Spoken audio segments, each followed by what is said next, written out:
আসসালামু আলাইকুম। সৌদি আরবের মেহেদি গাছ, ব্যবহার করার মতো লোকজন নাই। পাশে একটি নিম গাছ মাটিতে ঝুলে আছে, কত সুন্দর পাতা, যে মাটিতে ঝুলে আছে। পাশে আকন্দ গাছ, অনেক সুন্দর।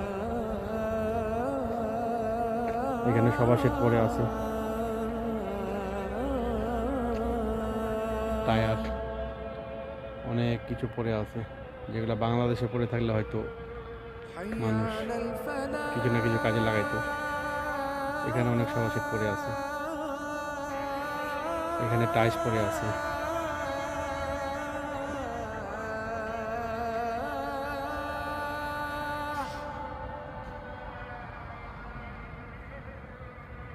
নিয়মিত ভিডিও দেখতে সাবস্ক্রাইব